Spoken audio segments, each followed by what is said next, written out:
আসসালামু আলাইকুম রহমতুল্লাহ। বাইকার্স কেমন আছেন? মিন্টু অটো সার্ভিস সেন্টারের পক্ষ থেকে আন্তরিক শুভেচ্ছা ও অভিনন্দন। আশা করি সকলেই ভালো আছেন। বাইকার্স, এই গ্ল্যামার বাইকটি আমাদের এখানে মাস্টার সার্ভিস করতে আসছেন। তাই এই গ্ল্যামার বাইকটি আপনার সেকেন্ড হ্যান্ড কিনছেন আর কি, গতকালকেই সেকেন্ড হ্যান্ড কেনা হয়েছে। তাই দেখতে পাচ্ছেন ইন্ডিকেটারে এখনো পর্যন্ত কিন্তু পলিথিন লাগানোই আছে। সাধারণত আমরা যখন সেকেন্ড হ্যান্ড শোরুমে যাই দেখবেন এরকম পলিথিন লাগানো থাকে। তা চারোটা ইন্ডিকেটারে লাগানো। তা এটা হচ্ছে আপনার মূল প্রবলেম, যেটা ইঞ্জিন থেকে প্রচুর পরিমাণে ইঞ্জিন অয়েল পড়তেছে।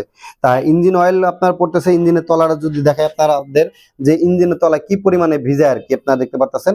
এই যে ইঞ্জিনের তলায় কিন্তু যে প্রচুর পরিমাণে মোবিলে যায়, প্রচুর পরিমাণে মোবিল দিয়ে পুরো কিন্তু ভিজা। আপনার এই যে এই সাইডটা যদি দেখি, এই যে কোনাটা দেখতে পাচ্ছেন, এই জায়গাটা মোবিল পুরো টপ টপ করে নিচে পুরো ফ্লোরে পড়ে যায়। এই যে আমাদের নিচে কিন্তু ইঞ্জিন অয়েল পড়ছে, আপনারা দেখতে পাচ্ছেন। তা এটা আপনার আরেকটা জিনিস আপনাদের দেখাই, সেটা হচ্ছে আপনার এই বাইকটা যেহেতু সেকেন্ড হ্যান্ড কিনছে, আর যে বাইকার যে মেকানিক্স ভাই ব্রাদার বাইকটি কাজ করছে তার জ্ঞানটাই বা কিরকম দেখুন। যে গ্যাসকিট আঠা এত পরিমাণে দিছে, আমাদের মোবিল সার্কুলেশনটাই কিন্তু বন্ধ করে দিছে। তাই এটা যদি এই যে এটা এইভাবে স্পাইসি, যার কারণে আপনার উপরে কিন্তু মোবিল উঠতে পারবে না ঠিক মতো। তারপরে কি করছে, এই যে মোবিলের লাগে এটা গ্যাসকিট এত পরিমাণে আঠা দিছে, আঠা দিলেই কিন্তু যে গ্যাসকিটের লিকেজ বন্ধ হবে এরকম না, এই আঠা অতিরিক্ত দেওয়ার কারণে কিন্তু এই সাইডগুলোতে মোবিল পড়তেছিল, প্লাস আমাদের হেডের গুলোতে মোবিল পড়তেছিল, যার কারণে আপনার হচ্ছে প্রচুর পরিমাণে ইঞ্জিন অয়েল বের হচ্ছিল। এই লিকেজটা বন্ধ করতে পারতেছিল না। আর সবচেয়ে বড় বিষয় কিন্তু আপনার আপনার এটা প্রচুর পরিমাণে কিন্তু ড্যামেজ হইতে পারতো এই যে মোবিল না ওঠার কারণে।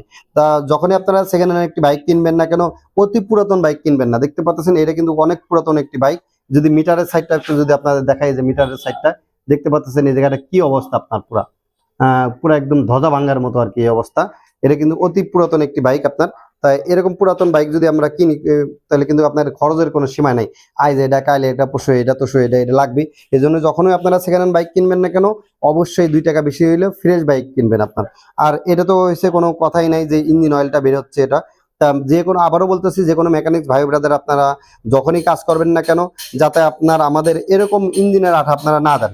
এই যে সিলিন্ডার ব্লকটা যদি আমরা একটু দেখাই আপনাদের, সিলিন্ডার ব্লকটা আপনার কি অবস্থা, এই যে সিলিন্ডার ব্লকের ভিতরে যে আঠা, প্রত্যেকটা জায়গায় আপনার এত পরিমাণে আঠা দিছে, যে এর আবার কালো কালো যেগুলো দেখতে পাচ্ছেন, এটা হচ্ছে আপনাদের গ্যাসকিট আঠা। এতে এত আঠা কিন্তু দেওয়ার প্রয়োজন নাই, এত আঠা কিন্তু দেওয়ার কোনো প্রয়োজন নাই। আপনারা পাতলা করে আঠা দিলে কিন্তু হয়ে যায়। তাই এটা দিয়ে মানে মনে করি আঠা বাবা, সে মনে আঠা বাবা ছিল, এর জন্য আঠা বেশি পরিমাণে দিছে।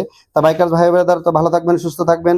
দেখা হচ্ছে নেক্সট কোনো ব্লগে। এই ব্লগটি বেশি বেশি করে শেয়ার করে দিবেন। আসসালামু আলাইকুম।